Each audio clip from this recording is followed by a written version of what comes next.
இது மகிமை நேரம். இந்த 5ஆம் நாளிலும் கூட சிந்திக்க வைத்த சிலரில் ஒரு நபராக யோபு காணப்படுகின்றார். அதாவது சிநேகிதருக்காக ஜெபிப்பதிலே யோபு ஒரு சிறந்த எடுத்துக்காட்டாக திகழ்கின்றார். யோபுவின் புத்தகம் 42ஆம் அதிகாரம் 10ஆம் வசனத்தில் இவ்வாறு வாசிக்கின்றோம். யோபு தன் சிநேகிதருக்காக வேண்டுதல் செய்த போது கர்த்தர் அவன் சிறையிருப்பை மாற்றினார். பாருங்க, யோபு எவ்வளவு நெருக்கப்பட்டு கஷ்டப்பட்டு தன்னுடைய உடலெல்லாம் நோய்வாய்ப்பட்டு ஒன்றுக்கும் உதவாத உருக்குலைந்த நிலையில இருக்கின்ற அந்த யோபு நிலைமை குறித்து அவன் கேள்விப்பட்ட அவனுடைய நண்பர்கள் இப்போ அவங்களோடு கூட வர்றாங்க. அவனுடைய துக்கத்தை நாங்களும் ஷேர் பண்ணிக்கிறோம் அப்படின்னு சொல்லி அந்த 4 நண்பர்களும் அவரோடு கூட வந்து அமர்ந்திருக்கிறாங்க. துக்கத்திலே பங்கு பெற வந்தவங்க தான் கடைசியில் அவர் பேசுகிற வார்த்தைகள்லாம் கேட்டுட்டு இருந்து அவங்க என்ன சொல்கிறாங்க, யோபு இடத்தில் நிறைய பாவம் இருக்குது, நிறைய தவறு இருக்குது. அந்த பாவத்தினால்தான், அவர் செய்த அந்த மீறுதலினால், அந்த தவறினால்தான் இன்னைக்கு அவர் இந்த கஷ்டத்தை அனுபவித்து கொண்டு இருக்கிறார் என்று சொல்லுகிற முடிவுக்கு அவங்க வந்துட்டாங்க. அந்த 4 பேருமே தாங்கள் ரொம்ப பரிசுத்தவான்களாகவும் யோபு ஒரு மிகப்பெரிய பாவி என்பதாகவும் யோபுடத்தில் நிறைய காரியங்களை பேசுகிறத நம்ம வேதத்தில் வாசிக்கிறோம் இல்லையா. இது எல்லாத்தையும் யோபு கேட்டுக்கிட்டே தான் இருக்கிறாரு. என்ன குறை சொல்கிறீங்களா, என்ன குற்றம் சொல்கிறீங்களா, என்னை பாவின்னு சொல்கிறீங்களா, சரி எல்லாத்தையும் நான் அக்செப்ட் பண்ணிக்கிறேன்னு சொல்லி இந்த யோபு எல்லாத்தையும் கேட்டுக்கொண்டே இருக்கிறார். அதை விட அவர்கள் பேசின ஒவ்வொரு வார்த்தைகளை குறித்து கர்த்தரும் அவருடைய வார்த்தைகள்லாம், அவருடைய ஃப்ரெண்ட்ஸ் பேசின எல்லா வார்த்தைகளையும் கூட கர்த்தரும் அந்த வார்த்தைகள் எல்லாம் கேட்டுக்கொண்டே இருக்கின்றார். மிக கவனமாக கவனித்து கொண்டே இருக்கின்றார். பாருங்கள், நம்ம நினைக்கிறோம் நிறைய வேளைகளில் பக்கத்து வீட்டுக்காரங்க நம்ம கூட அடிக்கடி சண்டைக்கு வராங்களா, ஜாடையாக பேசுகிறாங்களா, நம்ம நினைக்கிறோம் யாருமே எனக்கு இல்லை, நான் இந்த ஊரில் ஒரு அனாதை போல் இருக்கிறேன், எனக்கு உறவினர்கள் யாரும் இல்லை, நான் வேலை பார்க்கறதுனால இந்த ஊரில் வந்து நான் இருக்கிறேன், ஆனால் எனக்கு விரோதமாக எழும்புகிறவர்கள் அநேகர் சொல்லி நாம் கலங்கி இருக்கலாம். ஆனால் கர்த்தர் எல்லாவற்றையும் கேட்டுக்கொண்டிருக்கிறார் என்பதை மாத்திரம் நாம் மறந்து போகக்கூடாது. நமக்கு எல்லா எதிரிகளாக இருந்தாலும் கூட கர்த்தர் என் பட்சத்தில் இருக்கிறார். மனுஷன் எனக்கு என்ன செய்வான்? கர்த்தர் நம் பட்சத்தில் இருக்கும்போது, கர்த்தர் நம்முடைய வலது பக்கத்தில் இருக்கும்போது நம்ம ஒரு நாளும் யாரும் அசைக்க முடிவதில்லை. இந்த யோபு இதை நம்பி இருந்தார் இல்லையா அன்றைக்கு. அதனால தான் யோபு எதுவுமே சொல்லலை. அவன் நண்பர்கள் சொல்வதெல்லாம் கேட்டுகிட்டே இருந்தார். கர்த்தர் அதை கவனித்து கேட்டுக்கொண்டே இருக்கின்றார். பாருங்கள், அவர் சொல்ல எல்லாம் பேசிட்டு கடைசி அவங்க பேசுகிறதெல்லாம் கேட்டு முடிச்சுட்டு ஆண்டவர் சொல்லுகிறார் ஒரு வார்த்தை, என் தாசனாகிய யோபு பேசினது போல நீங்கள் 4 பேரும் நிதானமாய் பேசவே இல்லையே. உங்களுடைய வார்த்தையை நான் கவனித்து பார்த்தேன், என் தாசனாகிய யோபு பேசினதை போல நீங்கள் நிதானமாக என்னை குறித்து பேசவில்லை என்று சொல்லி அவர் பேசுகிறார்.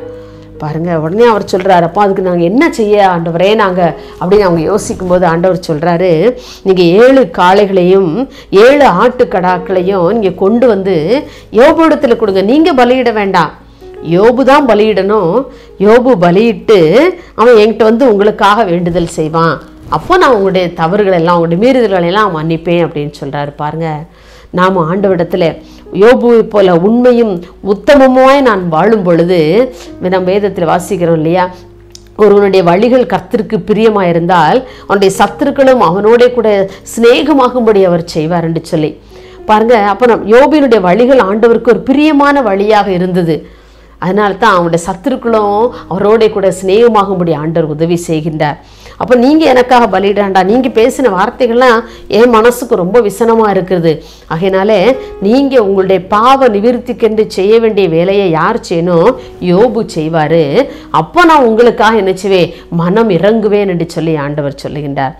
யோபு தன் சிநேகிதரில் பேசிய வார்த்தைகள் எல்லாவற்றையும் பாருங்க மறந்துட்டான். யோபு, நான் அப்படிலாம் செய்ய முடியாத ஆண்டவரை, இவங்க எவ்வளவு என்ன பேசிட்டாங்க, நான் அப்படிலாம் இவங்களுக்காக நான் எல்லாம் பரிந்து பேச முடியாதுன்னு சொல்லலை. யோபு ஆண்டோடைய வார்த்தையை கீழ்ப்படுகிறான். அவங்க பேசுனது எல்லாவற்றையும் யோபு மறந்து விட்டான். மனதிலே வைத்து நம்மளாம் இன்றைக்கி ஒரு மனிதர்கள் ஒரு வார்த்தையை பேசுகிறாங்கன்னா பல வருடங்கள் நம்ம மனசுலே வச்சுருப்போம்ல. என்ன அன்றைக்கி இந்த இடத்துல வச்சு இப்படி பேசிட்டாங்க, இந்த இடத்துல வச்சு இப்படி பேசினாங்க, என்ன இந்த வார்த்தையை சொல்லி பேசினாங்கன்னு சொல்லி நிறைய வார்த்தைகள் நம்மளால் ஜீரணிக்க முடியாத, மறந்து போக முடியாத அநேக வார்த்தைகளை நம்ம அடக்கி வச்சுருப்போம்ல. நம்ம அப்படி தான் நம்ம நினைக்கிறோம். நம்ம ரொம்ப அவங்கள பார்க்குறப்பெல்லாம் ஏதோ காய்மாகாரமாக நம்ம பார்ப்போம். அவ்வளோ கோபத்தோடு நம்ம என்ன செய்வோம், நமக்கு பிடிக்காதவங்கள பார்ப்போம்ல. ஆனால் யோபு அப்படி செய்யலை. அவனை பழி சொல்லினாங்க, அவ்வளவு பழியை சுமத்துனாங்க.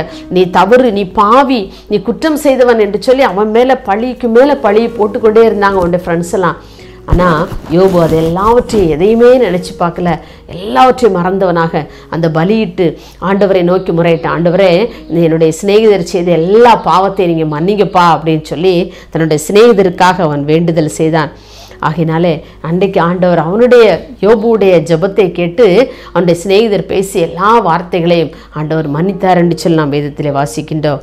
நாமும் கூட நமக்கு விரோதமாய் செயல்படுகிறவர்களுக்காக நாம் ஜெபிப்போம். ஆண்டவரே, என்னை சுற்றி இருக்கிற ஜனங்கள், என்னுடைய அண்டை வீட்டார், என்னுடைய அயலகத்தார், என்னுடன் படிக்கிற பிள்ளைங்க அல்லது என்னுடன் வேலை பார்க்கிறவங்க எனக்கு விரோதமாக இருக்கிறாங்கப்பா, நான் என்ன செய்ய முடியும், நான் என்ன செய்யணும்னு சொல்லி ஆண்டோட சமூகத்தில் கேளுங்க. நீங்கள் அவங்களுக்காக ஜெபிக்க ஆண்டவர் உங்களை ஏவும் பொழுது நீங்கள் ஜெபிப்பீர்கள் என்று சொன்னால் நிச்சயமாகவே அவர் உங்களோடு கூட சிநேகமாகும்படி ஆண்டவர் செய்வார். அவர் அப்படிப்பட்ட வல்லமை உள்ள தேவன், அவர் அப்படிப்பட்ட அன்புள்ள தேவனாக இருக்கின்றார். அன்றைக்கு யோபு இதைத்தான் செய்தான். தன்னுடைய சிநேகிதருக்காக அவன் வேண்டுதல் செய்த போது அவனுடைய சிறையிருப்பை கர்த்தர் மாற்றினார். இன்றைக்கு நீங்க மற்றவங்களுக்காக ஜெபிக்கும் பொழுது, தேசத்துக்காக முழங்காலில் நின்று நீங்கள் அழுது புலம்பும் பொழுது, நம்முடைய நாட்டிற்காக, நம்முடைய தமிழகத்துக்காக, நம்முடைய மாநிலத்துக்காக, நம்முடைய மாவட்டங்களுக்காக, நம்ம வசிக்கின்ற ஒவ்வொரு பகுதிகளுக்காக நாம் ஜெபிக்கும் பொழுது ஆண்டவர் அந்த ஜெபத்தை கேட்கிற தேவனாக இருக்கின்றார். அன்றைக்கு யோபு அதை செய்யும் பொழுது ஆண்டவர் அதை கேட்டு அவனுடைய சிநேகிதருக்காக அவன் ஜெபிக்கும் பொழுது ஆண்டவர் அந்த மன்றாட்டை கேட்டார் அல்லவா?